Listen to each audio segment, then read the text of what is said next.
प्रगति के पथ पर हरियाणा का अन्नदाता।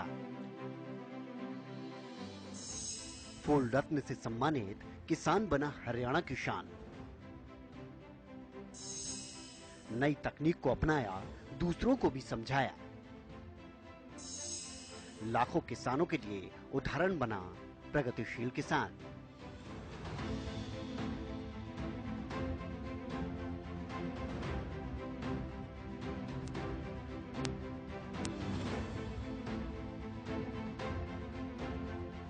एक समय था जब खेती को घाटे का सौदा कहा जाता था।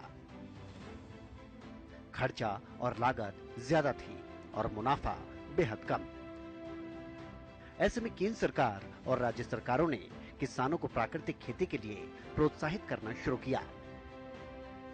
किसानों को आर्थिक तौर पर मदद भी की गई, तो उन्हें खेती की नई तकनीक से भी जागरूक करवाया। धीरे धीरे किसान प्राकृतिक खेती की ओर आकर्षित हुए और अपनी आय को भी दोगुना किया।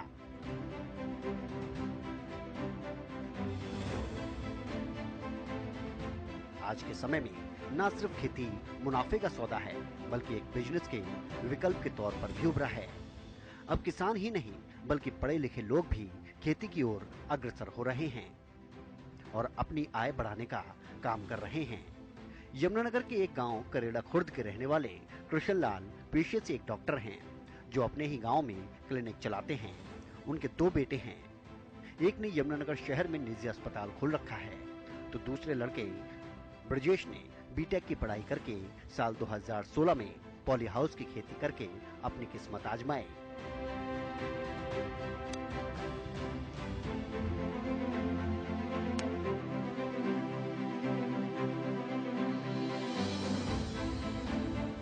इसमें उसे पहली बार में ही अच्छा मुनाफा मिल गया और धीरे धीरे खेती करने का स्टाइल भी बदल गया।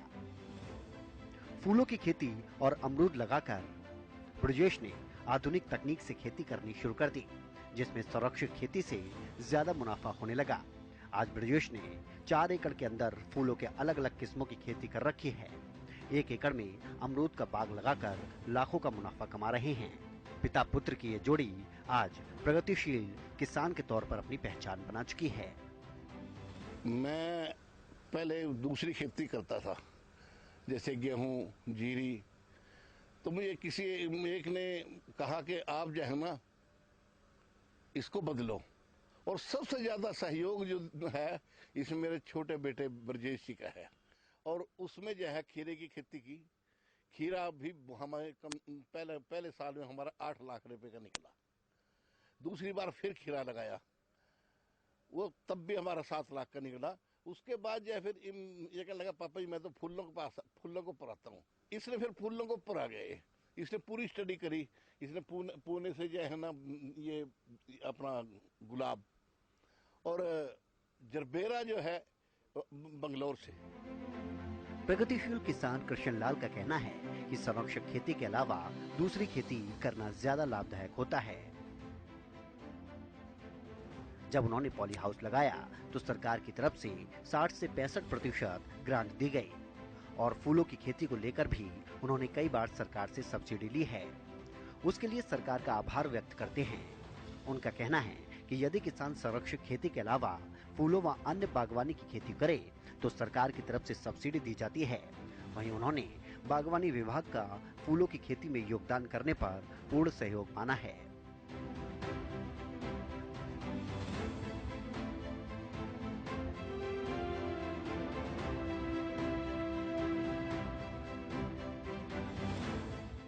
उनके पिता गांव में ही डॉक्टरी का काम करते हैं और उनके समय समय पर सहायता भी करते हैं।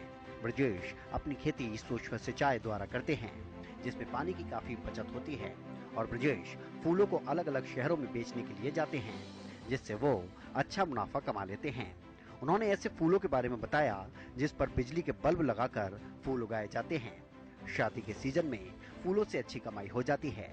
उन्होंने कहा कि सरकार की तरफ से समय समय पर उनको सहायता मिलती रहती है। सरकार का उन्हें भरपूर प्रोत्साहन मिल रहा है। सरकार की तरफ से कृष्ण लाल को फूल रत्न से भी नवाजा गया है, जिसमें 1 लाख का चेक भी उनको दिया गया। 2016 के अंदर 15 के अंदर हमने ये सोचा कि इस खेती को आप बदल कर देखते हैं। हमने इसको सबसे पहले एक पॉली हाउस का हमने स्टडी किया, मॉडल पॉली हाउस का मॉडल स्टडी किया, तो उसके बाद हमने ये देखा कि इसके अंदर हम 1 एकड़ से 10 से 15 लाख रुपए की मिनिमम आउटपुट निकाल सकते हैं। तो 15 लाख रुपए की आउटपुट का मतलब है कि अगर मैं इसको परसेंटेज के हिसाब से भी लेके चलूं तो 70 से 80 हजार रुपए पर मंथ की इनकम हम एक पॉली हाउस से निकाल सकते हैं। तो उस मॉडल को स्टडी करने के बाद 2015-16 के अंदर 16 के अंदर हमने इस पॉली हाउस को इंस्टॉल किया। उसके अंदर हमने खीरा लगाया, खीरे में हमें अच्छा बेनिफिट हुआ। फिर उसके बाद जो खीरा का बेनिफिट हुआ, उसके बाद एक बार फिर खीरा लगाया, उसमें भी अच्छा बेनिफिट हुआ। फिर हमने एक पॉली हाउस और लगाया, उसमें भी पहली बार दूसरी बार खीरा ही किया।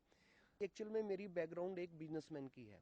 बिजनेसमैन के हिसाब से मैं ये सोचता हूँ कि मेरी प्रोडक्शन, एक बार मैंने कोई पैसा इन्वेस्ट कर दिया तो रोज मेरा मटेरियल जाना चाहिए, रोज मेरे पास पैसा आना चाहिए, रोज का सिस्टम डेवलप होना चाहिए, जैसा एक फैक्ट्री का सिस्टम होता है। क्योंकि मैंने इसको एक किसानी की तरह से लिया नहीं, मैंने एक बिजनेस मॉडल तैयार किया है इसका। तो हम फूल पर आ गए। फूल हमने सबसे पहले गुलाब लगाया 1 एकड़ के अंदर, फिर आधे एकड़ के अंदर गुलाब लगाया, फिर जरबेरा लगाया 1 एकड़ के अंदर, फिर आधे एकड़ के अंदर फिर जरबेरा लगाया।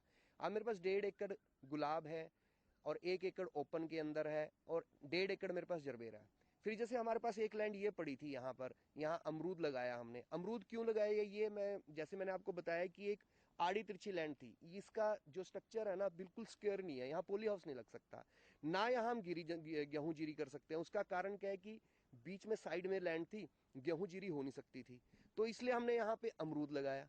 अब अमरूद के अंदर भी हम 1.5 से 2 लाख रुपए की आउटपुट साल की ले रहे हैं। अमरूद एक बार लगाया, उसके बाद आउटपुट इसकी 15 साल चलेगी। और हमने ओपन के अंदर 1 एकड़ का गुलाब लगा रखा है। तो हमने एक ऐसा बिजनेस मॉडल तैयार किया है कि कभी कहीं से कोई पैसा ना आ रहा हो तो ये अमरूद दे दे, ओपन गुलाब दे दे। हमने ये किस तरह का मॉडल तैयार किया है। तो हम यहाँ पे जितनी हमारी लैंड है, हम 5-6 एकड़ के अंदर हमने सारा सिस्टम सेट कर दिया। तो अब फसल अच्छी है। पिछले साल कोरोना की मार के बावजूद भी हमने पैसा कमाया। इस साल जैसे कोरोना की मार पड़ी, अब तक पैसा इतना नहीं कमाया इस साल के अंदर, लेकिन फिर भी हमने पैसा गंवाया भी नहीं। 2 महीने हमें दिक्कत रही, उसके बाद फिर हमारा ठीक से चल पड़ा।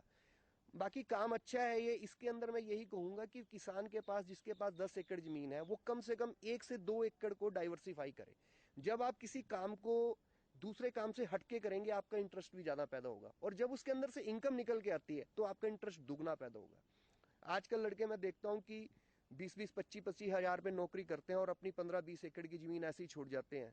मैं उनको ये कहना चाहूंगा, 15-20 हजार जो कमा रहे हो, यहां से आप 2 से 3 लाख रुपए पर मंथ कमा सकते हो। तो इसलिए आप इस मॉडल की तरफ आए। ये अपने आप में बहुत अच्छा मॉडल है पॉली हाउस का, और सबसे बड़ी बात, सरकार बड़ा सहयोग करती है। वही कृष्णलाल ने बताया कि पहले संरक्षित खेती करते थे, जिसमें जीरी, गन्ना, गेहूं लगाते थे, लेकिन उनके छोटे बेटे ब्रजेश ने पॉली हाउस लगाकर सबसे पहले खीरे की खेती की, जिसमें अच्छा मुनाफा मिल गया। ब्रजेश ने दूसरे शहरों से फूलों के पौधे मंगवाकर फूलों की खेती शुरू कर दी और आज अच्छा मुनाफा कमा रहे हैं। सब्जियों और फलों का उत्पादन करने के साथ साथ अब क्षेत्र के किसान फूलों की खेती पर अपना भविष्य संवारने में पीछे नहीं हट रहे। प्रगतिशील किसान का कहना है कि जूटे के फूल के साथ साथ वो कई महंगी किस्मों के फूलों की खेती कर आर्थिक दिशा को भी सुधार सकते हैं।